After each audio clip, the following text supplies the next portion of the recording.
Para sa mga naghabol mamili ng pang-medianoche. Practice lang to, mga guys.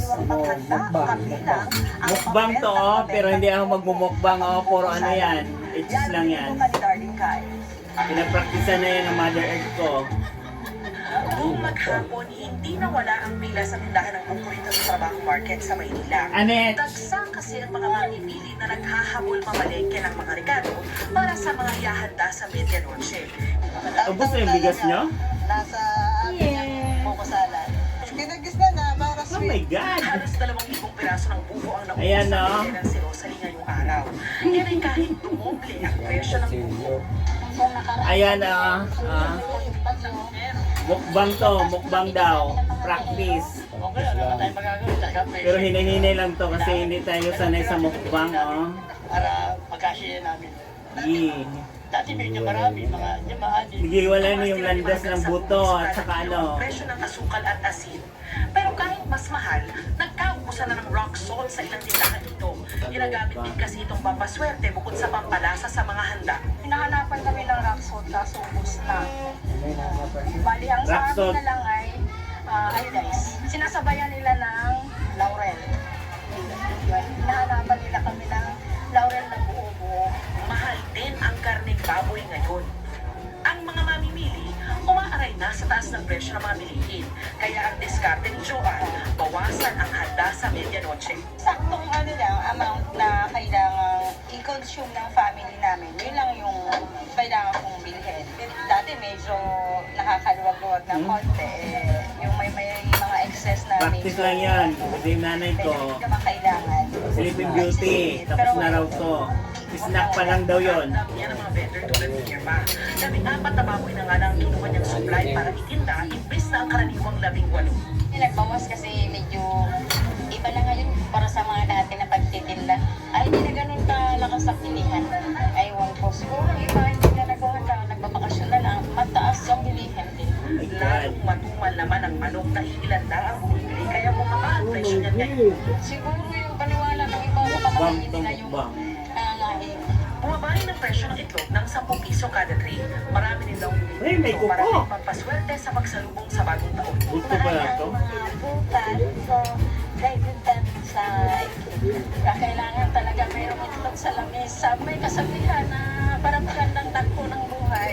Marami rin ang bumibili ng ube halaya, biko, puto at leche flan. Para sa daw? May halaya nga ako, ang pangit naman. Anuman at gaano man karami o kakaunti ang nasa hapagkainan, ang pinakamahalaga ay ang masaya at sama-samang pagsalubong ng pamilya sa 2025. Para sa GMA Integrated News Star UK, nakatutok 24 oras. Tinumog ulit ang divisorya ng mga nagla-last minute shopping. Pero bukod sa mga karaniwang tindang mga bilog na prutas at pampaingay, may ilang namatang iligal na nagbebenta ng paputok. Nakatutok si Maki Pulido. Ay, dapat, tinggal sa natumpang sikleta! Ate, kuya, tinggal sa natumpang! Dapat dito na natin! May engganyo ka nga namang mamili sa Divisoria kung may mga prutas na bagsak presyo na. Dahil sabi nila, nag-uubos na sila ng paninda, may mga pwesto rito na nagbabagsak na raw ng kanilang mga presyo. Tulad dito, itong grapes daw na to, dati binibenta nila ng 180 pesos, pero ngayon ay nasa 100 pesos per kilo na lamang. Dinumog ang pwesto nito at ilang sandali pa, ubus na ang paninda. Paano naman ang mansana sa Kiat-Kiat? 50 pesos dati, ngayon 30 na lang. Pati sandal! Sandalo! Pero hindi magpapakabog sa papagsakan ng presyo ang pwestong ito. Magkano yung hawak mo? Isandaan po. Lahat yan? Bakit isandaan? Ay, gusto namin maubos yung paninda namin, ma'am. Para kayo sa mabulok. Kita na ito, ma'am. Gusto namin maubos. Maputik at siksikan man, tinitiis ito ng mga last-minute shoppers sa Divisoria. Dapat lang daw, wais mamili. Talagang pinag-compare namin yung Eh, mandurukot. price nila. Kung saan mas mura, doon kami. Mabenta ang mga pinaniniwala ang pampaswerte na bilog na prutas. Pero sabi nga, ilan yan ang magdadala ng swerte sa buhay. Kapag hindi ka magtrabaho or magsipag, talagang wala kang pera. Meron ding estante na maliban sa mga pailaw, illegal ding nagbebenta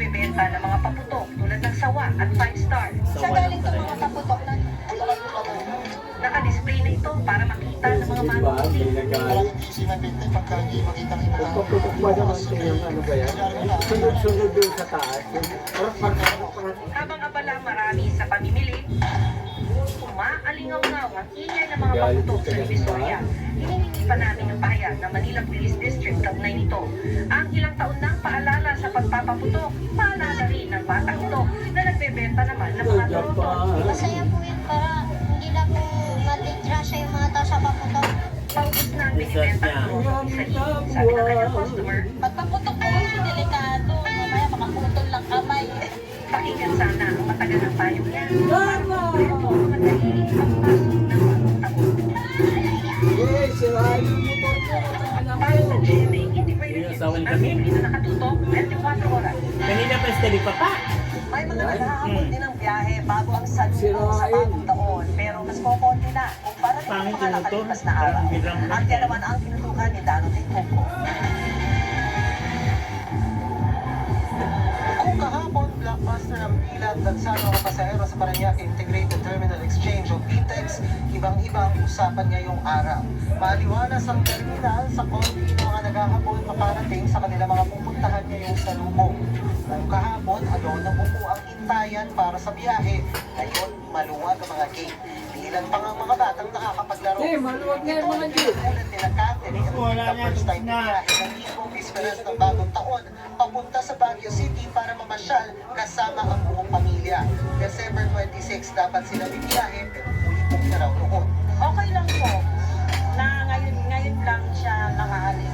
Ngayon lang kami nakaano ng okay lang. Sina Annie first time din bibiyahe ng Bisperas ng bagong taon. Ngayon lang daw kasi siya nakaliban sa trabaho para makasama sa salubong ang pamilya sa Daeng Camarines Norte. Hindi gaanong matao sa 31. Tsaka yung traffic, hindi rin kunti lang yung mga sasakyan. Mas maluwag din ang sitwasyon sa NAIA Terminal 1 kumpara sa mga nakaraang araw. Sa NAIA Terminal 3, unti-unting dumarami ang mga pasaherong paalis.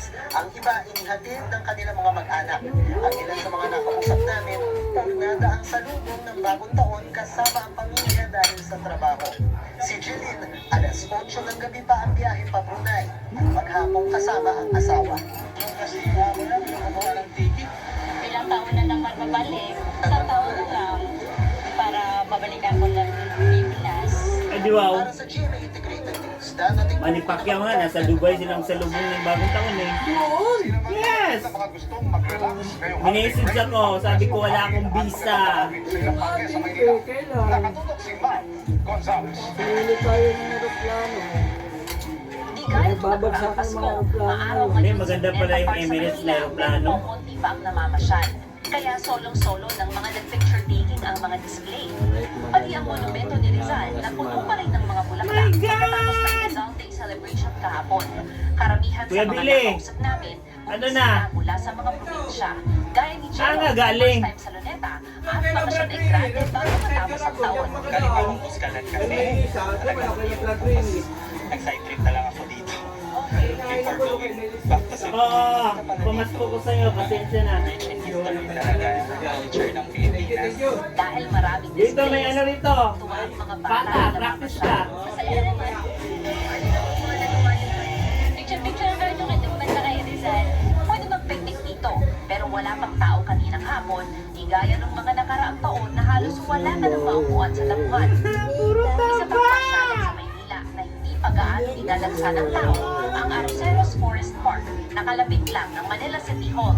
Tinagurian lang ng Metro Manila itong mahigit 2 hektaryang parke, pero hindi lang makapuno ang makikita mo rito dahil dito naman sa kabilang banda ay may view ka ng Pasig River. At lahat ng ito ay ma-enjoy mo ng libre.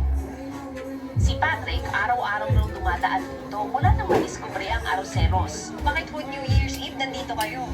Gusto ko mag-relax. Ayan, mag-isip-isip kung ano po yung magiging plan for the next year. Bukod sa preskong hangin, meron din ditong fountain, meditation area, koi pond, at picture-perfect walkways na patong sa mga nagtitid. Bukod sa parking, Dalawa yan alas sila 7 eh. ng Yung isang umaga mataba doon hanggang sa alas 5 Bimayon ng eh. hapon. Nagaganyan din yung 24/7 motor naman eh. pwede puntahan ang parke sa labas Yung ng taga May doon pa, Fountain isa, at tatlo na Lino sila. Metropolitan Theater.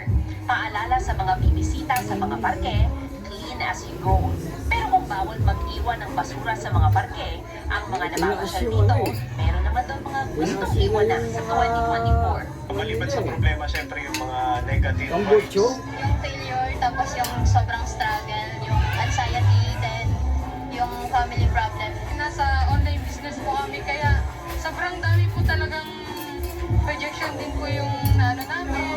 Tapos problema din po talaga. So iiwan na po namin sa 2024. Mas positive outlook na sa 2025. Yes po. Parang lapit. Paano mo na siya? Ewan na natin. Parang ganun lang. Tapos yung ano, mga taong walang silbi. Ang walang silbi. May silbi yung mga tao. Wala naman po.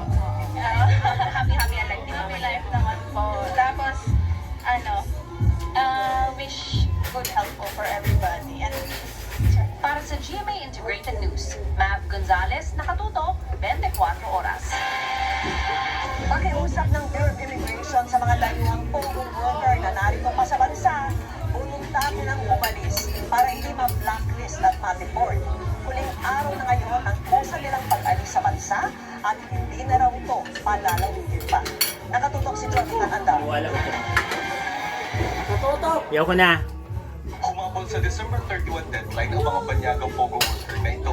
Hanggang ngayong araw na lang kasi ang ibinigay sa kanilang palugit ng gobyerno para umalis ng Pilipinas. Wala na pong extension, no extensions for this deadline. Anyone who will be left in the country after the December 31 deadline will be blacklisted and deported from the Philippines. The past Tapos few days na. po, Practice may lang mga yun. Mamaya iniwan ulit. tayo ng mga Itsus lang. ganitong Maliligo groups of muna. foreign nationals that were